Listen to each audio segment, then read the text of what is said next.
This young lady sitting next to me, she is definitely walking in victory. My financial specialist, Janai Thornton, is in the house. What's going on, love? Hey, Willie Moore Jr. Listen, it's Money Monday again. We made it. Happy belated Mother's Day. I appreciate that. Looks like y'all had a good weekend. We did. We had a good time. Me and my wife went out and danced. Just a little bit. Right. Like, it was kind of outside playing Jenga with the kids, so we ended up dancing and loving on each Seems like other. your mama was happy too. Yeah, seen my mom for a while. She was happy. We shot a documentary about adoption, and we kind of covered my story. Right. I think we're covering Kirk Franklin next, and I was like, why did I choose me first? Like, I'd rather see Kirk cry in skinny jeans before me. Well, you called me before you left, and you were like, why am I going first? Because you needed scared. to. I know. I was so scared. I won't lie. You got to tell the story. Yeah, but it was good. Shout out to my mother, Flora Moore. Love you to life, and I honor and appreciate your sacrifice for raising a young man like me. Indeed. Today, we're going to talk about something that's near and dear to all my seniors out there, my mature listeners, elder orphans. Elder orphans. And let's talk about it. First, let's give the definition of elder orphans, if you don't mind. Okay. So as Americans are living a lot longer now, we have people who either have not had children, who have either outlived their children, or their children aren't able to help them. So these are people who reach the age of maturity, past retirement, and they need help and they can't do for themselves anymore, but they don't have the family, the support around them. And so now there's so many of them, 20% or 8.6 million people over 65 are at risk of being an elder orphan now. Indeed. Now, I hear that the numbers will double before 2050. Yes. Right? And so let's talk about it. Resources for seniors to prep for this time of their life. Like, what can our seniors do right now as they start seeing themselves going into retirement and realize, like, wow, I don't really have a lot of people here to help me out. Right. And so whether you're the actual senior or you're one of the relatives or a friend of the senior, there are so many resources. You got to think about it as if, like, when you're preparing your children to go to college, even if you've never went, you got to figure it out. Yeah. It's the same process.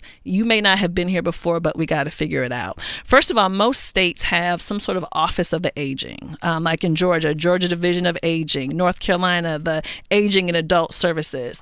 Those websites are extremely helpful. So you can get help with everything from insurance, caregiver resources, any sort of geriatric care. We got to be able to tap into those resources. Is that free, though? That is free. Okay. Those resources are free. Most people have heard of AARP, of course. You get that invitation. You're not there yet. Yeah. But those of us they say when you hit 50, you can get it, though. You're about to get it. Yeah. AARP is an amazing resource for, again, mature people. But everything, again, from caregiver resources, insurance, that insurance game is so tricky. Yeah. That Medicare, supplemental policies, most of us don't know how to manage that. Right. And also helps us get ready legally. What are the things we need to have in place as we're preparing for this time? If we don't have family and friends, if we don't have help, AARP is another great resource. So I just want to talk to you. I want to kind of dive in a little bit in these last 20 seconds. Division of aging. If my seniors cannot get on the internet, they don't really know how to do that, what's a way that they can find these places in their local community?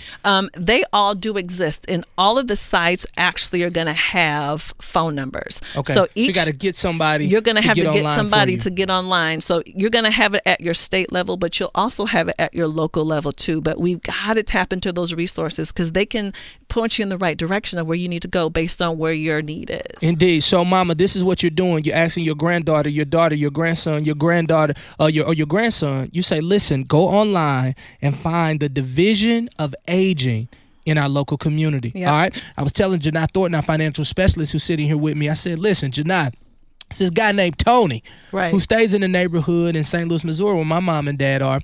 And he just stands in the gap for all of the seniors in the neighborhood, whether it's the lady across the street or my mom and dad sitting next to him, next door to him, he'll cut the grass, he'll clean those gutters, he'll do whatever he has to do, and he's really not expecting anything. Of course, I take great care of him when I come in town. Absolutely. But he just stands in the gap for the elderly. So people like Tony are like our unsung heroes of the neighborhood, and I want more people to do that for our elders. Right. And I mean, I have a situation very similar to that. I always talk about my great aunt, who's 99 years old, who I moved here from LA, who isn't my aunt. I didn't know that too. She's not my aunt. She was a tenant of my family for like 45 years. Wow.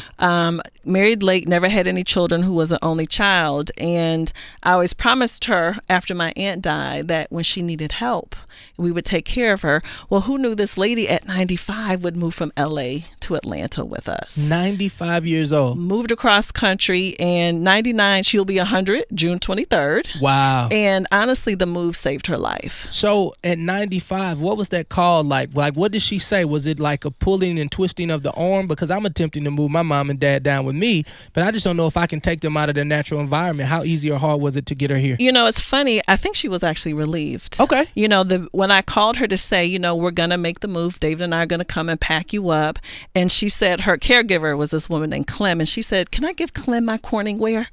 That's all she wanted to know. Can I give my dishes away? Wow. And she was ready to go. And she's better, stronger, faster now, 5 years later at 99, at 95. And so all of us may not be able to fill the gap to that degree, but there are people who can assist. Can you do meal prep? What are the things that we can do? Indeed. I want to ask you this too. You know, you mentioned David, your husband. Right. And so, of course, you all are one. Right. However, this lady was a tenant of your family. Right. How hard was it to get him on one accord? Because many times it's like one person is gung-ho saying, hey, I want to help the elderly, and then their husband or wife is like, you need to help yourself to a new job and quit trying to volunteer. Right. Actually, David was on board. I had been in LA in February, and I came home and I said, it's time to move her. And he said, when do you want to do it? Wow. Which gave me the peace that I needed, because at least I knew I didn't have the struggle with him. Yeah. Because, you know, she was a hairdresser. Okay. So she didn't have a pension. All she has is Social Security. So he understood that responsibility was on us to fill the gap for her. But she filled the gap for 2 generations of my family. Wow. And so I kind of felt like, to me, it was the adult version of adoption. It was like God played a trick on me. I always said if I hadn't had children so young, I was going to adopt. I didn't know God was going to give me a 95-year-old. Wow. If you're just tuning in, we're talking about elder orphans. And these are our elderly people who are in our neighborhoods, who are in our families that, you know, sometimes we don't stand in the gap for them. You know, some staggering information that came out. According to AARP, over 20% or 8.6 million people over 65 are at risk of becoming an elder orphan. These numbers will double by the year of 2050, meaning these numbers are going up, meaning our elderly people are not being taken care of by their family members, nor are people in the neighborhood stepping up. But it's going to change today because of this this particular segment. I believe it in my heart, Janai. So how can people stand in the gap? What are some of the things that they can do?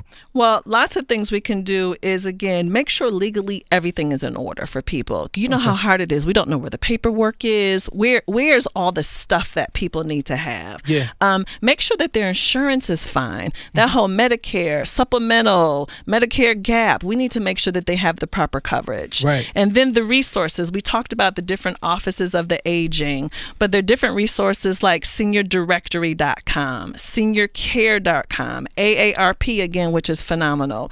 We need to figure out, based on these seniors in our life, what is their need, whether it's a health need, dementia, Alzheimer's, are they raising grandchildren? Right. What do people need? Because most of these sites will provide you some resources on where you can get additional help, resources, adult daycare. What do you need help with? Indeed. So listen, I know you want more information. At Janai Thornton, at JINITHORNTON, at Janai Thornton on social media. Family, make sure you follow her because I know you have questions.